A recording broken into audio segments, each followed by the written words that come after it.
Hey guys, we're gonna keep the fun fries collab going and keep the fries flowing in our kitchen with this awesome pizza fries recipe. I'm gonna show you how to make curly fries at home and then turn them into pizzas.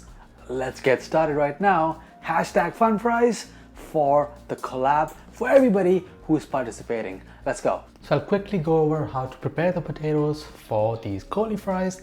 I did go over it in detail in my previous curly fry per tin recipe.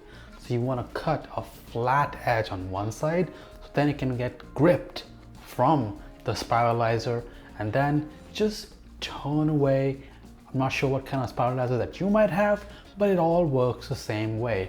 I'm using the fettuccine cut, about 1/4 inch in thickness, and then you're gonna have spirals just like this.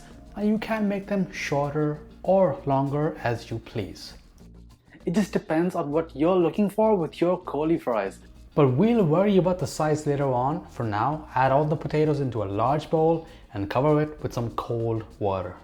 And to save time, I actually have a nice bowl full of the fries already soaking in water. All the starch has been taken out, so we can drain this water and then pat these fries dry. So these are gonna be super long, so I'm gonna cut these based on what I want. Just pull it out, break it at the lengths that you desire. You can make them as small as you want.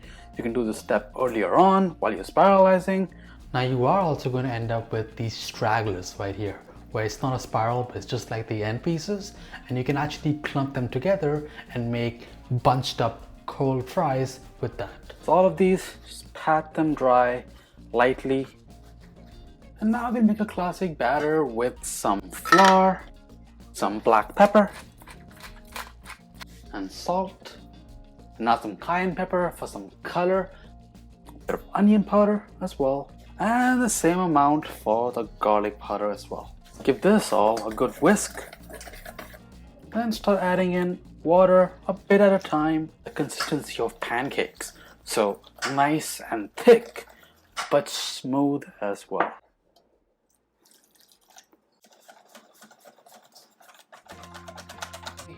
Take a look at this. And now it's time to batter up those curly fries. So grab a parchment paper, put it over a baking sheet, grab your portions of curly fries, and then dip it really well and let any excess drip off. Repeat the same with all of the remaining curly portions, and for the stragglers, we'll deal with that as we are frying, so don't pre-batter them right now. And our oil is hot as well, so we are now absolutely ready to fry this up. The oil is between 375 to 400 Fahrenheit, and you should hear a sizzle when you put that in. And just give it a quick shake just to make sure nothing is stuck on the bottom of your wok. Just look at how great they are looking already. I'm quite happy with how these look. Now of course you can make your fries more golden brown, more crispy. Just do you. And then once you're done with most of the good batch, the good spirals, then you're gonna be left with these stragglers. And what I've done is I've taken all of those single curled pieces, tossed them in the batter, and then clump it together as you put it in the oil carefully, and that batter will help make those stragglers stick together. So at the end of the day, they will still be great looking curly fries. Like, just have a look here. They look amazing, and you couldn't even tell that these are too different from what we fried earlier. Now, as your fries get ready, make sure you keep them on some paper towel to let any excess grease get soaked, and when they're hot, that's when you season it so the salt can melt into the food. If you're making poutine, do not season it because the gravy is already salted.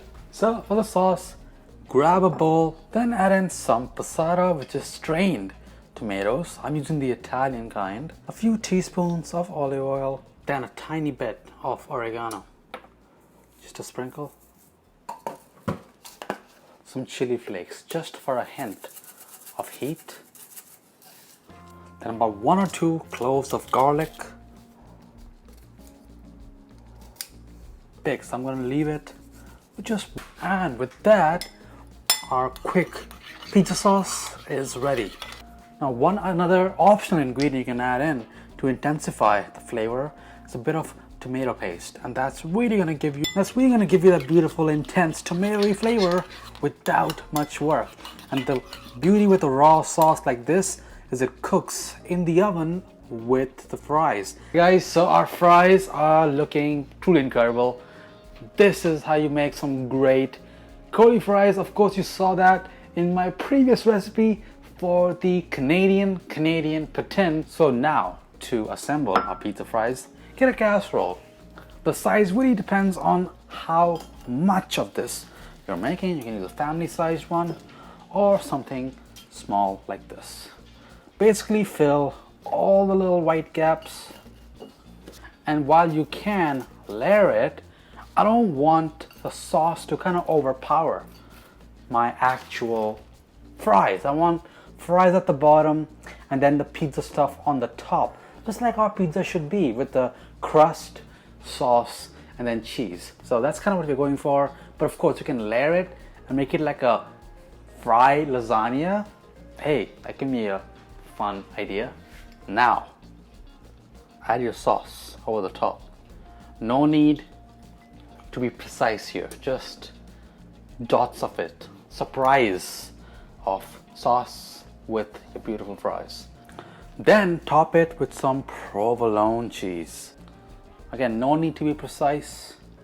This is just a fun party food.